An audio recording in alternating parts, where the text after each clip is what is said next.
Y6256, back with another video.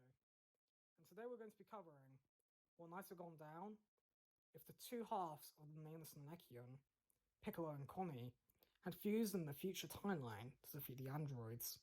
So, let's begin. Our timeline begins not long after Goku had died from the heart virus. His friends have been forced to mourn his death, for you see, because he had died of natural causes, it meant that not even the Dragon Balls could restore his life. 6 months then pass, and a massive explosion goes off in a city not far from Capsule Corp, alerting the Z-Fighters. They then decide to go and investigate, and fly off to the city.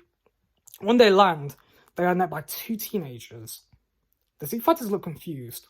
Were these the beings that were causing all the destruction? Vegeta then shouts out to the pair, "Who are you? And why are you causing all this destruction to Earth?" The two then laugh, and the female speaks to the group. "Greetings. I am Android 18. This is my brother 17, and we want to kill Son Goku. Know where we might find him?" The humans look confused, and notice that on the android's chest is the emblem of the Rebel Army. Krillin then states that Goku had died from a virus many months ago. 17 then laughs and states, "Ha! Well, that's a shame. Oh well, I guess we'll just have to set off killing all the other humans on this planet. Maybe we should start with you, pathetic lad. What do you say there, 18? Sounds like fun?" 18 then nods. "Sure, sounds like a good way to kill some time, 17. Getting annoyed at this, Vegeta then powers up to Super Saiyan, and alongside the other Z-Fighters, they then charge into battle. But it seems like no matter how many blows they fire, it doesn't seem to faze the androids at all. Getting annoyed at this, Vegeta powers up to maximum strength and fires a mighty big bang of attack at the androids. He thinks he's defeated them and congratulates himself on a job well done. However, once the snow clears, it seems like the androids don't have a single scratch of damage on them. Vegeta is confused, but before he can process his force, the androids kill him with ease. Shocked at seeing this, the other Z-Fighters know they cannot win. They then decide to retreat, and Krillin and Tien get in front of the androids, conjuring up a mighty solar flare to blind them. The 2 androids then cry out in pain, whilst the Z-Fighters fly away to the lookout. They then consider their options, and Connie speaks up, stating that maybe if he and Piccolo fused, they could defeat the androids. Piccolo then barks back at the elderly Namekian. "Why would I want to fuse with you, old man? I'm not even sure even with that power we'd be able to defeat them. And you do realize that if we did this, the Dragon Balls will no longer exist." Connie then states that eventually, if they did not fuse, Piccolo would be killed, and it means that the Dragon Balls wouldn't exist, either way if they fused or not. Reluctantly, Piccolo decides to fuse with Kami, and even though they no longer have Dragon Balls, the strength Piccolo gained is immense.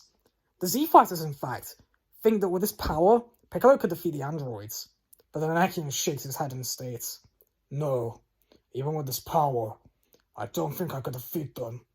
They seem to have infinite energy, and even if I'm equal in terms of power, my stamina will drain, and eventually they take advantage of me."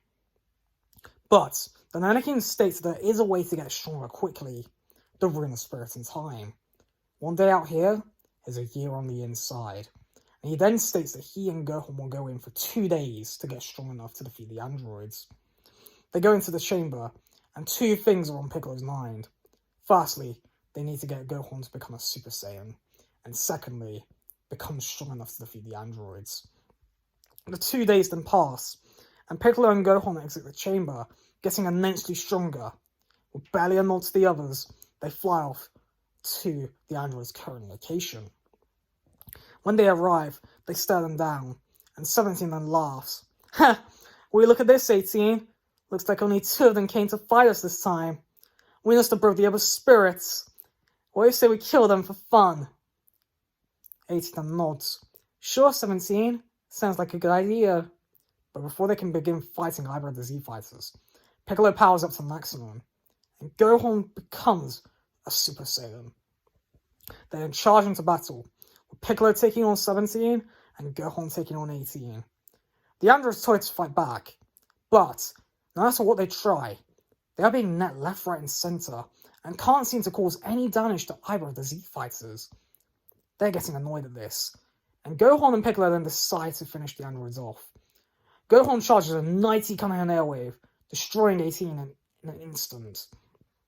And Piccolo spears 17 through the chest with his 90 signature technique, the special beam cannon. After the androids have been defeated, the two then power down and fly back to the lookout, informing the others that they've defeated the androids.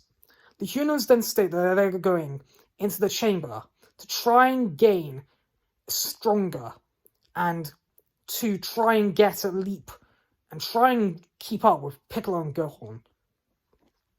Time then passes, and off in the other world, talks were going down. Goku states to King Yama and fortune teller Boba that he knows of a way how to get things back to the way they were. He just needs 1 day back on Earth. 1 day of life is all he needs. King Yama agrees to this, and Boba then takes Goku back to Earth. He then meets up with his friends and gives his son a warning embrace. He then tells them that he knows of how he can get the Dragon Balls back, and teleports to New Namek using instant transmission. He then asks Dende to become the new Guardian of Earth, and Dende agrees to this. The two then teleport back to the lookout, and Dende restores Shenron, giving him the power to grant 3 wishes, or 2 if a large population is revived. The Z-Fighters then use a wish to restore all the damage caused to Earth by the androids, and a second to restore all the lives of people who have been killed by the androids, which even included Vegeta. Goku then spends the remaining of his time on Earth, sparring Gohan and Vegeta, and even shows off a new transformation he'd learned in the other world during his short time there, called Super Saiyan 2. He hadn't had mastery of it yet, but he told them that in order to get this power, you had to master the Super Saiyan form. That is how you got to the next level. Eventually, Goku's time passes, and Boba comes back to take him to the other world. Many years pass, and the Z-Fighters are then met up by the Supreme Kai, who tells them that he requires their assistance to defeat an evil warlord named Bobaty, who's trying to revive an ancient evil that terrorized the universe many centuries ago, known as Majin Buu. The Z-Fighters agree to help him, and he teleports all of them to the world of Kais, where he gets Gohan to train with the Z-Sword, whilst the other Z-Fighters train with each other. Shin is about to then suggest that they should stress test the sword using Katshin, but before they can do so, he can sense that Bobaty is making his move and is about to try and revive Buu. Supreme Kai then teleports everyone back to Earth, and Gohan, Vegeta, and Piccolo defeat Bobaty's ninjas with ease. Supreme Kai then kills Bobaty, and he and Kibito take their leave, taking Buu's ball back to the world of Kais after thanking the Z-Fighters for their assistance. More time passes, and the Z-Fighters are eventually forced to deal with Cell, but because they've gotten so strong, he is not an issue, and they're able to avoid any further casualties. Now, you're probably thinking, does any of Super happen? Well, not exactly. For you see, when it comes to Beerus, he had woken up, but when he was told by his attendant Whis that there weren't any strong Saiyans about, he decided to change his mind and simply roam the universe with his attendant Whis, searching for the greatest food throughout the galaxy. As for Frieza, his minions, Sorbet and Togoda, along with the rest of their men, had tried to go to Earth to revive Frieza, but when they arrived, Vegeta had sensed their energy and dealt with them with ease. He would not allow Frieza to come back, and would do no matter what it took to make sure this will never happen. And then, because no one has net Beerus, it means that they have also not net Chomper, so this means that there would be no Universe 6 tournament. And as for Goku Black, well, because there have been no time shenanigans, this means that Xenos does not resent mortals. Sure, he's jealous of what they've got, but he isn't hating them anywhere near as much as he did in the original timeline. He's just serving Guanasu for many centuries, sowing in tea, and doing jobs for him until he eventually becomes the new Supreme Kai of Universe 10. As for the Tournament of Power, well, because no one has met Zeno, it means that there's no tournament. Now you're probably thinking, surely this means universal eradication, right? Well, not necessarily. Seeing as he didn't do it in the official timeline of the Future's timeline, I don't think he would do it for this world either. As for Moro, well, Trunks never says that Supreme Kai said anything about him in the original, so I assume that he's just there in prison for the rest of his days. As for Granola, well, I believe that he would go to the Heaters still, but his revenge plot will be put on hold once he finds out that Frieza's been dead for many years. So, there we go. All this would lead to would be peace for the Z-Fighters. Just going to show that if in the future timeline, the two Namekian halves have become one, there would have been no need to go back in time. And that is where we end things. So, I hope you enjoyed this What If video, and if you like my content, feel free to check out my other stuff, where I do other What Ifs, blogs, and I plan to also do Let's Plays in the future. So, until next time, feel free to like, comment, subscribe, and I'll see you in the next video.